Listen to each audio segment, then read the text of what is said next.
ആദരണീയരായ ഗുരുജനങ്ങളെ, എല്ലാവർക്കും എൻ്റെ വിനീതമായ നമസ്കാരം.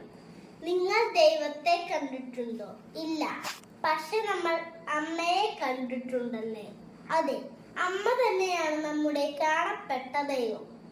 അമ്മയിലൂടെയാണ് നാം ഈ ലോകത്തെ അറിഞ്ഞത്. ഏവർക്കും ആദ്യ ഗുരുവും ആദ്യ കൂട്ടുകാരിയും അമ്മ തന്നെ.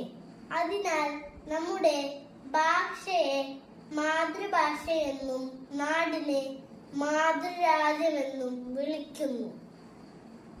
ഈ ഭൂമിയിൽ ജനിക്കുമ്പോൾ അതിനൊപ്പം ഒരമ്മയും ജനിക്കുകയാണ്.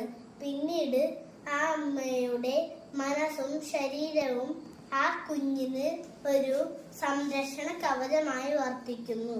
മൃഗങ്ങളിലും അങ്ങനെ തന്നെ. ഒരു വ്യക്തിയിൽ ആത്മവിശ്വാസവും സഹജീവി സ്നേഹവും പകരുന്നത് ഈ നിർമ്മല സ്നേഹമാണ്. എനിക്ക് നല്ല അമ്മമാരെ തരൂ, ഞാൻ നിങ്ങൾക്ക് നല്ലൊരു രാജ്യം നൽകാം എന്നാണ് നെപ്പോളിയൻ പറഞ്ഞത്. നല്ലൊരു മകളോ ആയിരിക്കും നാളത്തെ നല്ലൊരു ഭരണാധികാരിയും ഡോക്ടറും കർഷകനും എഞ്ചിനീയറും ശാസ്ത്രജ്ഞനും ആകുന്നത്.